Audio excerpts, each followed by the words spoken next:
Welcome to the Wolverine podcast. We are with you on the biggest week of this or any football season at the University of Michigan, Ohio State down in Columbus on Saturday. Got a great crew in to talk about it tonight. I'm happy to introduce, Tom Crawford, because he's here most every week, and he's out of East Lansing, but deep blue as far as his citizenship as far as sports fandom, and you know him from Press Pass and all the various ventures that he's involved with. And we also have a special guest tonight, one Jamie Morris, the man who made the guarantee come true back in 1986. We'll talk about that more in a minute here, but Jamie Morris, welcome to the podcast. Thank you for having me. I look forward to being a part of it.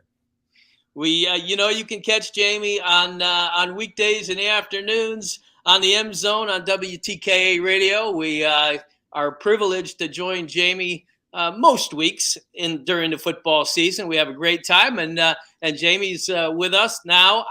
This week, I'll start with you, Jamie. Just tell me what it continues to mean to you. Do you get geared up when it's Michigan-Ohio State week? What's the feeling this week? Oh, it's a great feeling.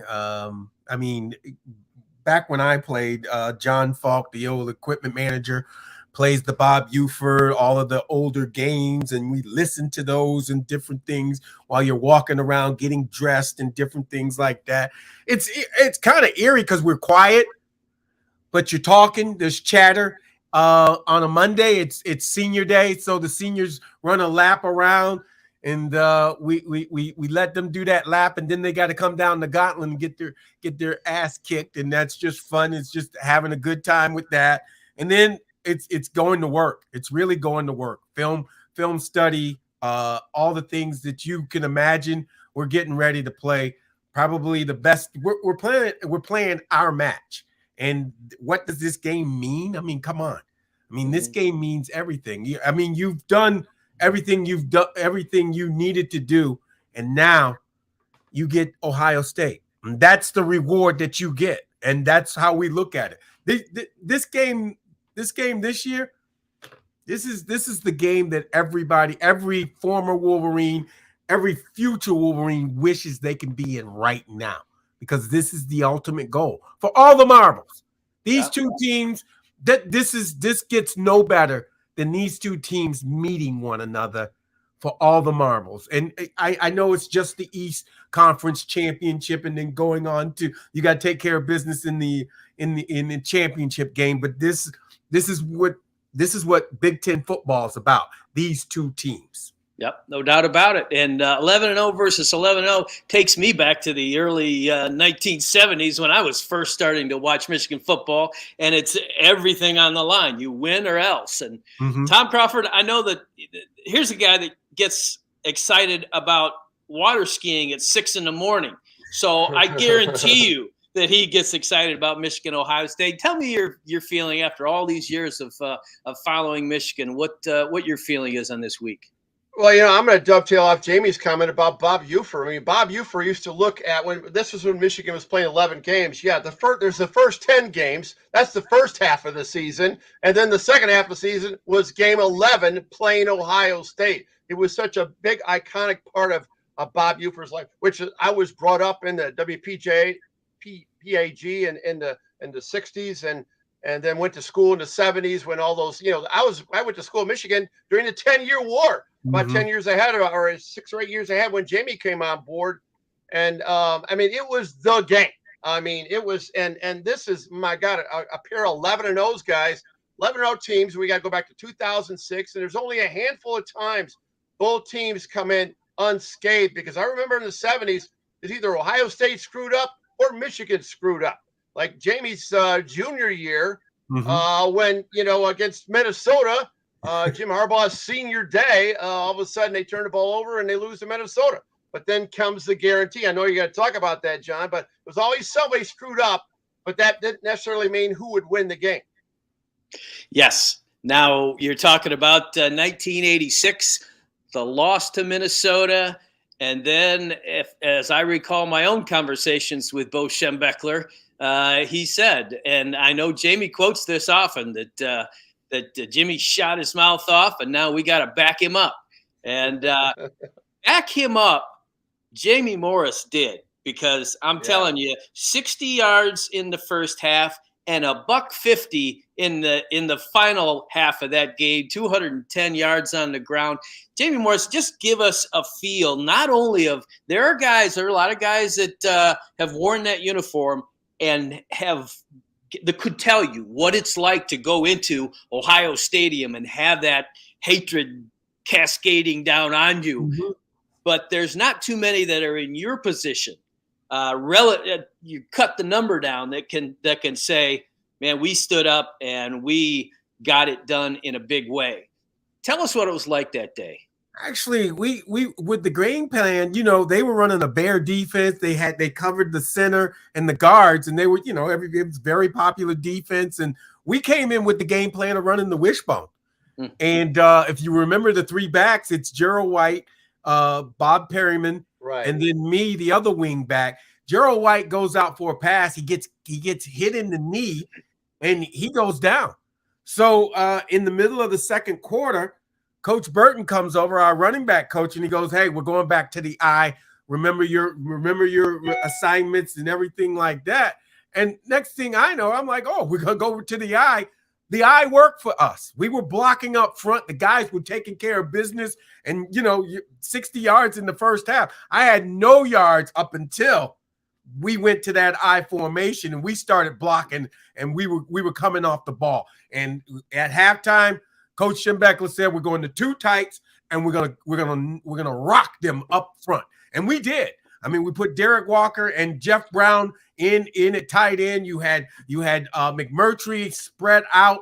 Hey, Pinky Higgins coming across. I mean, we owned them offensively in that second half, and you could see how we turned things around. Had a big game, and the guys up front, they did a wonderful job. Jumbo Elliott. Hey, Jamie, I want to interject there because I remember you had a couple of touchdown runs in the red zone running the football, which Michigan has been challenged by in the red zone. What was the difference back in 1986 versus some of the struggles deep in the red zone and deep in the red zone this year? You got to put a hat on the ball on the man. You got to put a hat on the man. Every man's got to be picked up. Your blocking assignments, and you get there. And yeah, you got to have want to. The backs have got to have want to get to the ball. I mean, get to the end zone.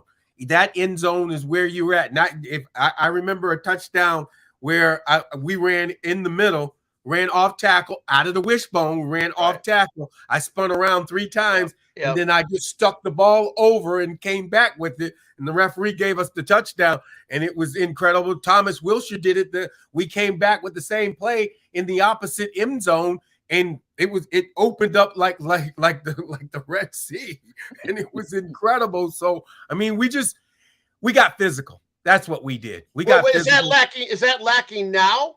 Well, wait. Let me just interject one thing here before we get that answer, because that kind of leads into, you're talking about rocking them up front and getting physical. That was mirrored by that 2021 team last year. That's exactly what they did. Yeah. And my question to you is, now you're in a sort of a revenge game where Ohio State was shocked last year and they've geared up all year for this. Can this offensive line and these backs, however many of them are available, do it again? Yes. This offensive line is better than last year's offensive line. Better because they got better athletes, and the young kids got older, and they're getting healthy at the right moment. So this offensive line is ready to go. I think the coaching staff is ready to go. I know we've had our problems down in the red zone, but I don't think you'll have that problem now. These two teams, look, I get it. Everybody's saying, they had a crappy game last week against Illinois, and that's why everybody's disappointed. Look, they looked ahead. They're human. We're all human. When you play a team and you watch them on film, and they're not as superior as you you don't.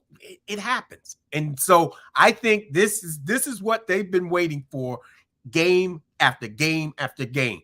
And you've seen it. So this team will come out. This offensive line will come out, and they will beat the defensive line of Ohio State up front. I guarantee it. They're stronger. They're better, and they're more. Look, they're athletic. When have you seen a center pull on a counter trip? Yeah, really. Oh goodness, that's crazy. That's incredible.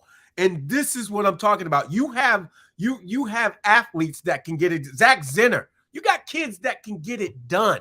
And these kids, they've been waiting for this. You want to talk about revenge game? You know how many years Ohio State has been whooping our butts?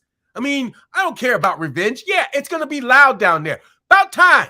It's going to be a game, back-to-back game. Good. That's what you're supposed to do. That's why you come to Michigan. You want to go into hostile environments and take over. Make it be quiet. That's what you do. You make it be quiet. Are you quiet, John? John, you okay? You quiet him down? Did he freeze? Well, let's just. Let me pick up on John. John, are you there? Jamie, I'll pick up on the next question for you. Talk about athleticism of the offensive line. How about the lack of athleticism at the wide receiver relative to some other teams? Guys aren't getting separation, making big catches. Where do you see this as part of the winning formula to beat Ohio State and Columbus on Saturday? They say in practice, when you talk to the kids, they say in practice they're getting the job done. It just has not been. It hasn't come on the field yet. It's got to come today. It's got to come this week. It's got to come. JJ's we got to grow up. We got to grow up pretty quick. And the wide receivers, they're going to have to get open because you've got to show some type of passing game to beat this team, or they're going to bow up and they'll put 8-9 men on that line of scrimmage and you won't be able to run the ball. So you've got to open things up. So I know Andrew had one. JJ dropped one right in the bucket to him on that go route down on the eastern sideline. You should have caught it. You got to make that play. But do you see a chronic separation problem with these receiving cores versus receiving cores? McMurtry, you mentioned, and some of the others in the past, David Terrell. I mean, you have some great receivers, Mario Manningham, and they don't have a 50-50 ball receiver like Ohio State does in Marvin Harrison Jr. Right. And that's where I think JJ needs a 50-50 ball receiver to get him in rhythm. Donovan would be the best opportunity to get him in rhythm. He's got to play. He's got to play because it gets JJ in the groove. Mm-hmm. When I've seen him, it gets him in rhythm, and then it helps down the road. But so kind of analyze how challenging that is. And then John's back. It's a challenge. Yes, it's a challenge. And well, look, Donovan I think he's going to play. He's going to give it a try at least. That being said, that will help out JJ. He is your breakaway wide receiver right now. I'm sorry to say, you split him out and you do what you can, because if they put a linebacker on him, we got that one. We got that one. That one's easy. Yeah. If they put a safety on him, Donovan he's got track speed. So we can take that one too. That being said, and the receivers they got to step up. Every receiver has to look at himself in the mirror and say, I got to make a play. I have got to make a play. I'm not asking you to make every play, but you've got to make one play. Right. When that ball's thrown to you, it belongs to you. Go get the ball. And they've got to do it. And I'm sure that's what Ron Bellamy's telling these young men. Go get the ball.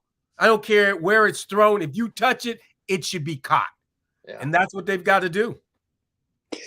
We're back with you, fellas. Good to rejoin you. Now, here's my question. Obviously, we were in the Blake Corum segment, and I'm sure that you have talked about No, we haven't touched. Okay, Blake Corum. Well, that's It's all yours. That's the elephant in the room right now, because you know the last thing that you needed to see when Michigan played Illinois, there was something bigger to me than the fact that it was that close a game and that you didn't have guys maybe performing up to par, and seeing Number 2 on the turf and being slow to get up. I mean, that was so huge in that game, and it's casting, I would say, kind of a shadow over this entire week, because the question becomes, if you don't have Blake Corum doing what he's done all year long, can you win in Columbus? Jamie Morris. You may not have 100% Blake Corum, but you may have an 85% Blake Corum, which will move the ball, which you will be able to move the ball. It's a hyper. I mean, from what I saw, he hyperextended his knee. I mean, if you think about it, and they did try to put him in there but look, they were smart. They took him out. They went with the younger backs. I thought CJ ran the ball well. I thought he got hit. I mean, Gash played well too. I think that those young guys, a lot of people said they couldn't get it done. Look, this is the first live action that they were really taking against a good team. And that Illinois defense was out there hitting, and they were competing. So, I mean, it was good that we got the young guys in to get some work in. That being said, it's pain threshold with Blake Corum. That's what it is. It's up to him how much pain can you take with a hyperextended knee? How long will it take? I don't know. You need to get some ice and some stim. You need to get the treatment as much as possible. You stay in that training room until you got to go practice. Now you got to practice, because that's a rule. You practice, you get in there, you show that you can be a part of this team. Look, Blake Corum knows what he's got to do. He's a veteran running back. And Mike Hart, I trust in Mike Hart. Mike understands. Mike's been hurt before. He understands what this young man is going to go through. I'm hoping Donovan can give him a blow every now and then too. And he needs to take care of himself. But they have enough to win this game. They do have enough to win this game. And when you play Ohio State, the one thing I tell running backs, and if I was talking to them right now, you are the heart and soul of this football team. They played off of you all season long. If you can get out on that field, if you can crawl on that field, if you can get out there, give them what you got. You give them what you got. You do what it's necessary to get on that field and give them what you got. If you can't play, that's fine. That's cool. You give them the claps and everything on the sidelines. You be coach. But if you can get on that field, get your butt on that field and give them what they need. If you got to, it's the Willis Reed. If you can only give them 2 plays, give them the 2 plays you got. But you've got to give it to them. They've got to see it. They got to see you in the huddle. That's what happened on Saturday, this past Saturday. Blake Corum, nor was Donovan Edwards in that huddle. The big play guys, the guys that make the plays. That's why JJ was in there by himself. Now, JJ has learned from that being in there by himself. It's just me. Well, son, you understand. You're the quarterback. It's time for you to play quarterback. All right. Well, I tell you what, I know I hear you when you say if at all you can get out there, get out there. And I think if there's anybody on Michigan's roster that would do so, it would be Blake Corum. I'm just, there's so much, I don't know, so much doubt or so much, I guess, mystery yet as to will he really be able to go or not. And Tom Crawford, I'll just throw it to you. If he can't go significantly, how much of a cloud does this cast over Michigan this weekend?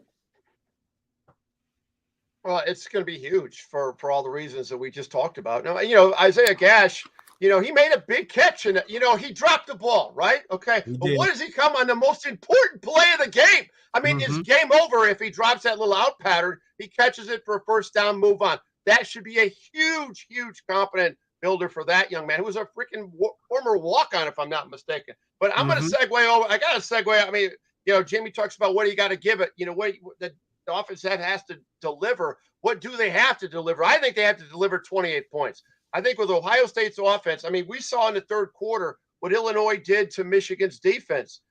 Tommy DeVito had way too much time. There was only one quarterback hurry in that entire game. Okay. So I think, and I didn't like that third quarter. I don't know about you guys. And I was talking to Brand Center in the box, and he was upset with the running game. I was upset with the passing game. I mean, it's like they're going to have to shore that up. You're going to have to score 28 points to win this game. And so I'm more worried about it, or as much worried about Michigan's defense as I am the offense. And I think it's going to be, it's going to take 28 minimum for Michigan's offense to win this game, because I see Ohio State's offense with those incredible wideouts and C.J. Stroud, Marvin. Oh my God! I mean, you got two NFL receivers. It's going to be a test, and that's what I'm actually more worried about when Ohio State has the football versus the other way around. Before we get the considerable wisdom of one who has actually been there, as you know, we've looked on. I would say I agree with you, Tom Crawford, to the extent that if you were to guarantee me right now that you would lock in Ohio State at the same number of points they scored last year, 27, I would like Michigan's chances to win this game. But I'm not as worried about the defense unless Michigan's offense puts that defense in bad position. Yeah, that's right. So, it's not uncomplimentary football. Well, let's call it uncomplimentary football in that regard. Yes. How about you, Jamie? What if you were to lock in a number that, okay, Ohio State scores this many, Michigan probably wins? What would that be? It's got to be 35 points. They got to score 35 points. Somehow they've got to figure out how to score 35 points. That's a lot of points. It is a lot of points, but this team can do it. They haven't been through a struggle yet. They haven't had adversity. Last week was the first adversity they went through, and they've got to play. They're going into a hostile situation. They've got to score points, and they've got to manufacture points, and they've got to be able to hold on to the ball. Use your offense to keep that offense off the field. You've got to be able to pound the ball, but you've got to when I'm saying passes, I'm not saying we got to have 20-yard passes. We got to have 10. We got to have 5 10-yard passes so we can get down the field. Hold on to the ball and get it downfield. No turnovers. You can't afford a turnover. And then when you play defense, look, Tom, I agree with you, but we've got to move CJ around in if he's moving around. Yeah, he does not do well when he's moving. That's true. That's the one thing last year I said we needed snow, rain. We needed the weather, and we're not going to get it this year. So we got to get after him. And I might get a little rain. I think Mike, that's if you look at the European, because we have a caller that Gary calls in and he lets us know he's a meteorologist. He lets us know. And right now, the rain won't hit until about 5 o'clock, which the game is going to get over at 4. So that being said, we're going to have to get him moving. Mike Morris will be there. We need Okie to be there. Yeah. We need everybody to get after the ball, and we've got to set the tone right away early. Mozzie's got to man the middle. Look, they've got a running back. The two that they have, they're hurt. Just like us. They're hurt, but they got a little running back that I did see, and he looks good. But we got to put him on the ground. Look, the defense, I'm not worried about the defense. I'm not even worried about the secondary. You just got to keep these guys in front of you. You keep them in front of you, let them catch the ball, or it's only 15 yards for pass interference. They don't do it from the spot. It's only 15 yards. Yep, it's not the NFL. Exactly. So that being said, you don't want to get run by so somebody scores a touchdown. And if somebody catches the ball, put him on the ground quick. That's all you got to do. You got to not let them have that yak after the catch. You can't let them do that.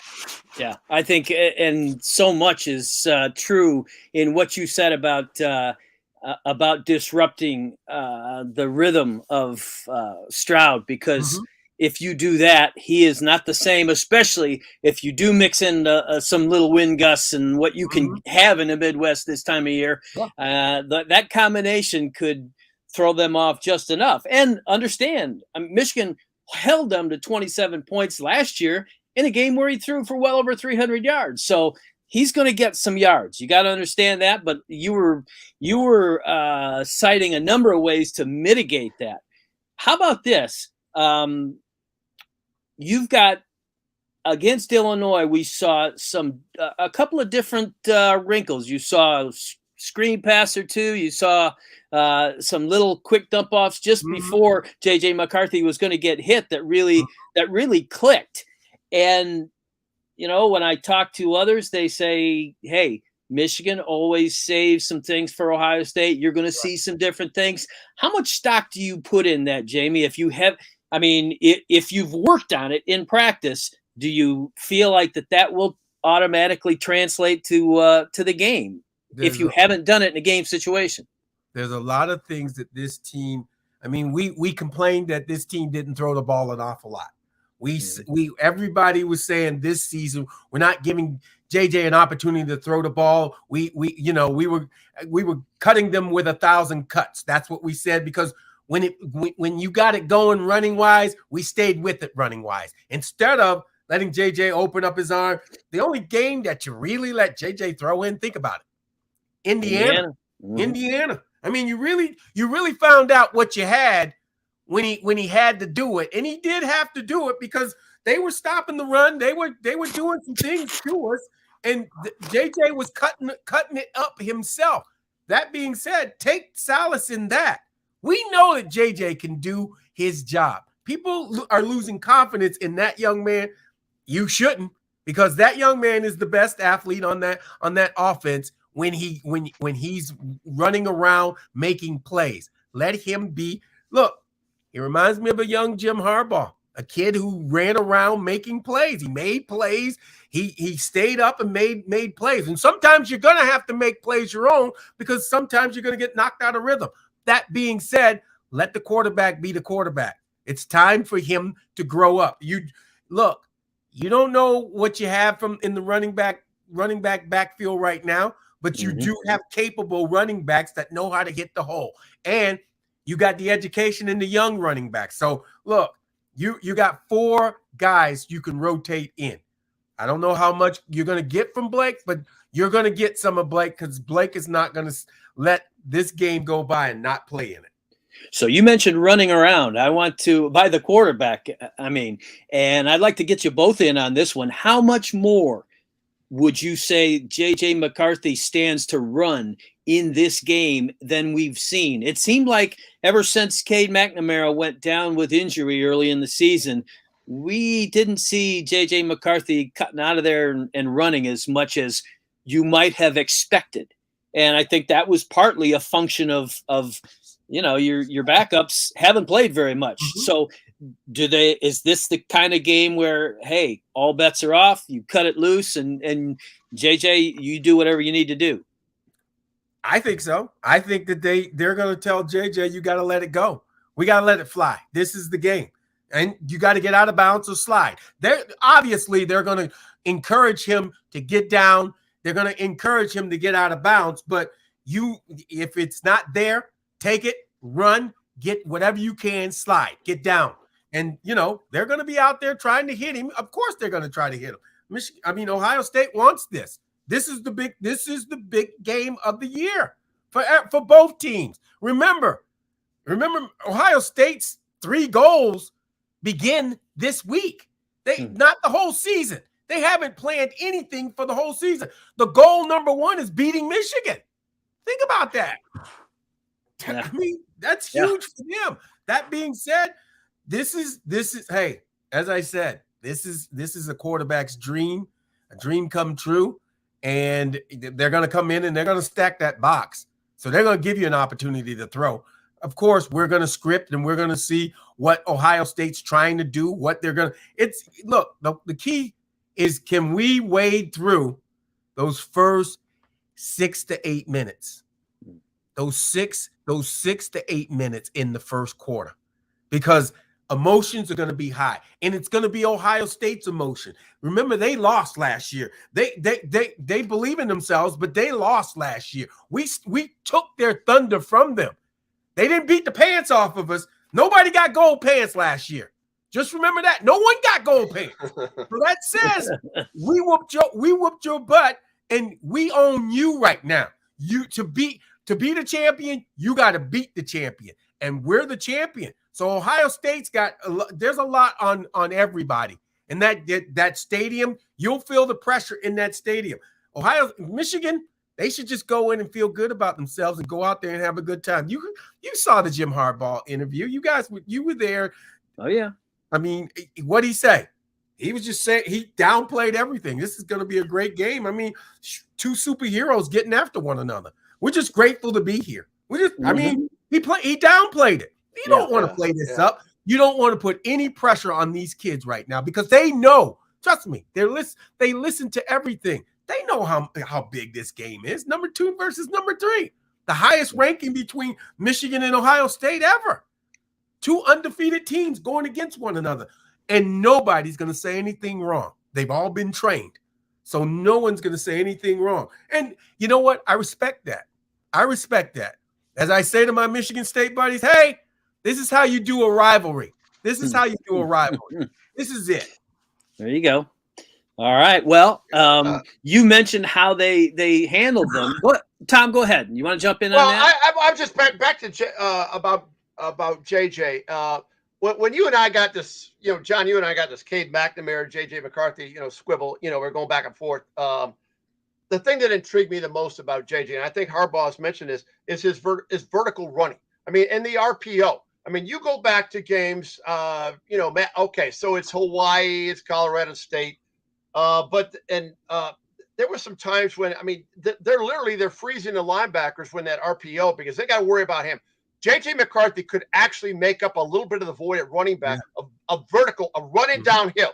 That's what intrigues me more about JJ McCarthy than we're talking about scrambling and running out and doing a sprint out. No, it's not that far. It's vertical downhill running. He can do that. You saw him throw that block. This is one tough dude, man. He tried to take on 2 guys on that first play. Remember on the western sideline run? He took on 2 guys. This is one tough cat. So have him run downhill. And also talk about athleticism, Jamie. Remember on the fumble where he muffed the ball, he picked it up, he completed the pass? Yep. They didn't have that last year with Cade McNamara. Cade McNamara does not make that play last year. JJ makes that play. And that's good. He is the most integral part of this offense in my mind going into Saturday. Well, Michigan proved last year that you don't have to throw for 300 yards to beat Ohio State. Cade McNamara threw for about $150 a year ago. And that stood up because why you dominated on both lines of scrimmage. My question to you, starting with you, Jamie, can they do that again? Yes. As I said, this offensive line is better than what it was last year. And I think this defensive line with the addition of Mike Elston has done an outstanding job as a coach. I mean, stellar. This no one expected this defensive line to do what it did this year. Nobody. He is a hidden gem. He has taught these kids, and they bought in. They bought in to what he's told them to do. So I love this defensive line. I love the outside linebackers. They get to the quarterback. They know how to get to the quarterback. They get to the quarterback side and front. Mozzie's been a beast. If you want to talk about running game, you shut the running game down with a big beast like that, and he does. He clogs everything up. So I'm impressed. You know how I feel about this offensive line. Now you know how I feel about this defensive line. And it's helped these linebackers out too. Because I've seen him take on three. He's been triple teamed a number of times. And he just takes it on. And as he said yesterday, once I get my hands on you, you're going backwards. And he's shown that many a time. So, yeah, I'm good with the defensive line. I believe our defensive line can dominate their offensive line, and I believe our offensive line can dominate their defensive line. So, you got a foreign believer on this. I'm all bought in on that. All right. Well, that would go a long way to making this a deep fourth quarter game. Tom Crawford, how much does that defensive line in this game have to help out Michigan's secondary? Because you've got a great passer in there. Thank you. You just gave me a lob to Hunter Dickinson for the dunk. Exactly on that. You got to get more quarterback pressures. I think C.J. Stroud, because Marvin Harrison Jr. We go back to the 50-50 when you went offline for a second there, John. We're talking about Ohio State has 50-50 ball receivers, and one guy who's going to be a first, maybe the first pick in the draft by the time he comes out, Marvin Harrison Jr. So yeah, I'm worried about the secondary. To be honest, no disrespect to the secondary, I'm with Jamie totally on the D line, but I think the second level and the third level is my concern in this game in terms of Michigan's defense. But the D-line can help them out for all the reasons that Jamie cited. But they're going to need help. You're going to have, because that's the vulnerability. And I predict I will be shocked if Ohio State doesn't come out throwing like right off the bat. Series number 1, series number 2. I think they're going to. I think they're going to come at Michigan and try to turn this game on an ear real quick. And that's the part of the game. Jamie talked about the first 6 minutes. The first couple possessions of Ohio State, I'm going to be all over it. That's going to dictate if Michigan's going to win or lose. Well, we talked, I can believe that. Jamie alluded to the fact that their first 2 running backs are a little bit nicked up. Others saw Stroud himself doing a little bit of limping around towards the end of that game last week and maybe feeling back for the hamstring. We talk a lot about Michigan's injuries, but Ohio State is dealing with some stuff themselves. They had a lineman go down, an offensive lineman that went out. And they've got one other guy that has had some issues there. You know what this is like, Jamie. You get to late November, and it is not the same as you are coming out in the first week of September. No. That's just a part that you deal with. Talk about some of your memories of teams having to deal with that kind of thing in this game. No, you've got to deal with some things that are going to be hard to get over. I mean, like you said, they lost the guard. Ohio State lost the guard, and that he's a key cog in that whole wheel that keeps them rolling. And with him gone, look, that's going to be an area that Mike Elston and Mentor and all of them are going to see. They're going to go after. They're going to get to that. What do we do? How do we get to that? What do we do with that other young kid that replaces them? So you've got to get your team ready to play. Everybody's gonna come around. Everybody's gonna be ready to play. They're all excited, but you got to keep them level-headed, because this is one of those games that, look, you can get hyped up, but don't get overhyped. You got to keep your composure, because that's the type of game that you're going to have to play. Because, look, it could look like they're being gangbusters and they do something. Michigan has to come out early if they get the ball, and they've got to score. They've got to score a touchdown that'll take Ohio State. That'll deflate Ohio State's ego real quick. If Ohio State goes right down and scores, and then there's a 3-and-out for Michigan, that elevates the hype and everything, and that crowd gets louder and louder. You've got to take the crowd out as quick as possible. Iowa, you go down to Iowa, you remember Iowa. Michigan methodically went down the field on Iowa, scored.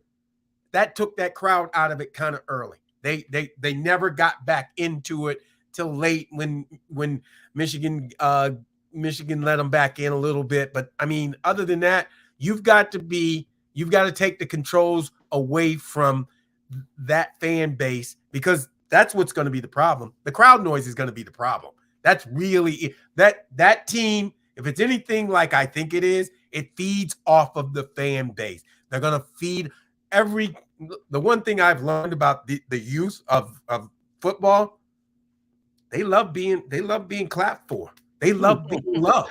And that's the building. Yeah. In that building, that they're going to get a lot of love. They're going to get a lot of love.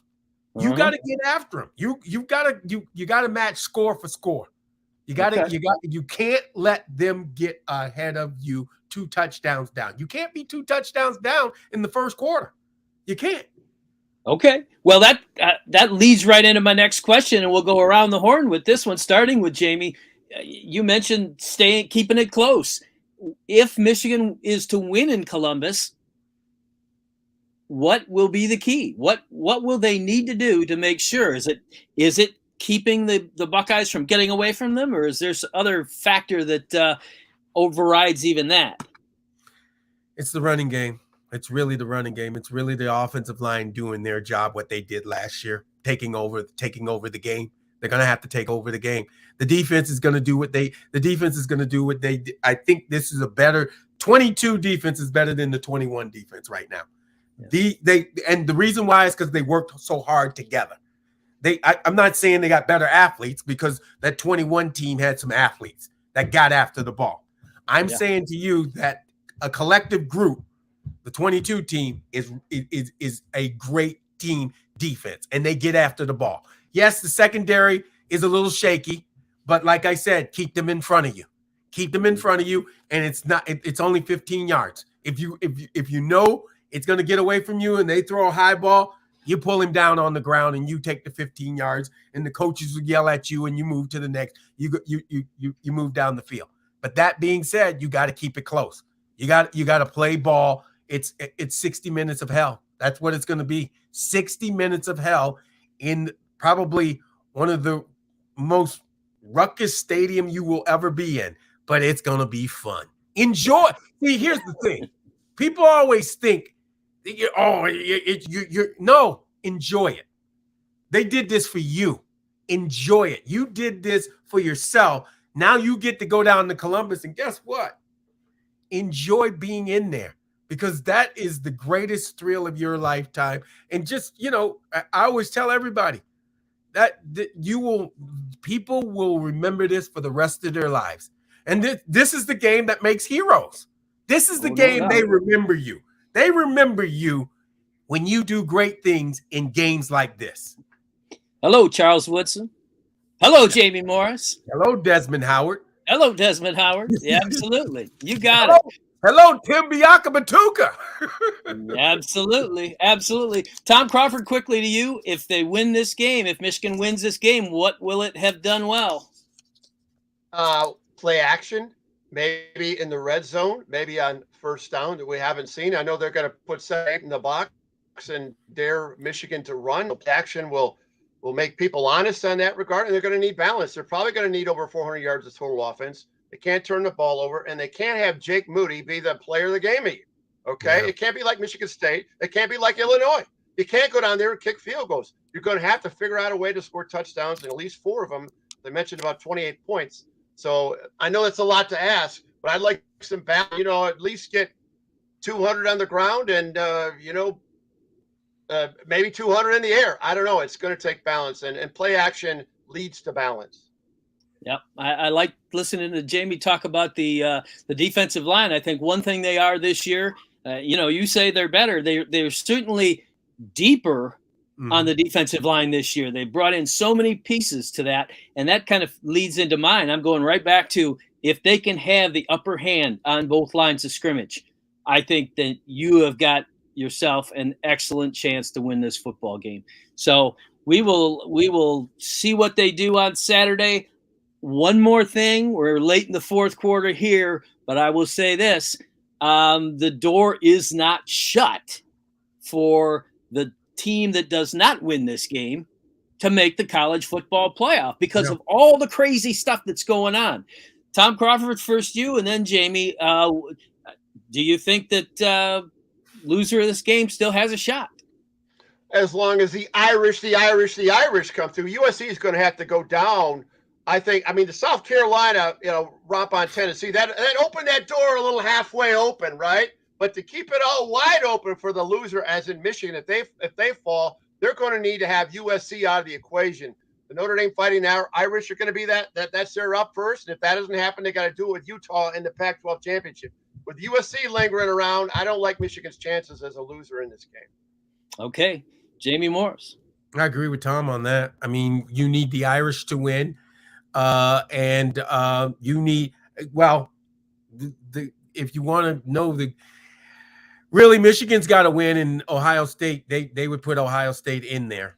Yeah. I mean, if you think about it, if you want 2 Big Ten teams in there, Michigan's got to win, and Ohio State would fit in better. I mean, the one mark against Michigan, they said it from day one, was the scheduling. I mean, that's what they said. From day one, they criticized Michigan of their weak scheduling, and they're looking for reasons to not do it. So Michigan's got to win this game to get both teams in. But I mean, there is a miracle. I mean, anything can happen. Sure. So TCU could lose. Yeah, that's true. TCU could lose. This is a game. Look, this game, it's oval. That's why it's oval. It bounces different ways. A lot of football to play. Exactly. But last thing, instead of going out of here with what ifs, we're going to let Jamie Morris talk about what was and what can be. Talk about the feeling on that field, the place that Bob Ufer famously called the snake pit, when you have beaten the Buckeyes and you're looking around and it's unusually quiet in that building. It's the greatest thrill of your life. I mean, you silence that crowd, and you carry your coach onto the field as a victor, and it's probably it's something that you never forget. It's the greatest thrill of your lifetime, and you beat your arch rival, and you'll carry that with you for the rest of your life. So, and it's a chance to sing the victors in that stadium, loud and proud. And that's what they're going to be looking to do on Saturday. We will be following it. I can't thank you gentlemen enough. Tom Crawford, Jamie Morris, for coming in and talking Michigan, Ohio State. We will be here next week talking all about what happened. But we sure thank you guys for joining us, and we will see you soon. All right. Thanks, John. See you, Jamie. Thanks, John. See you later, Tom. Yep.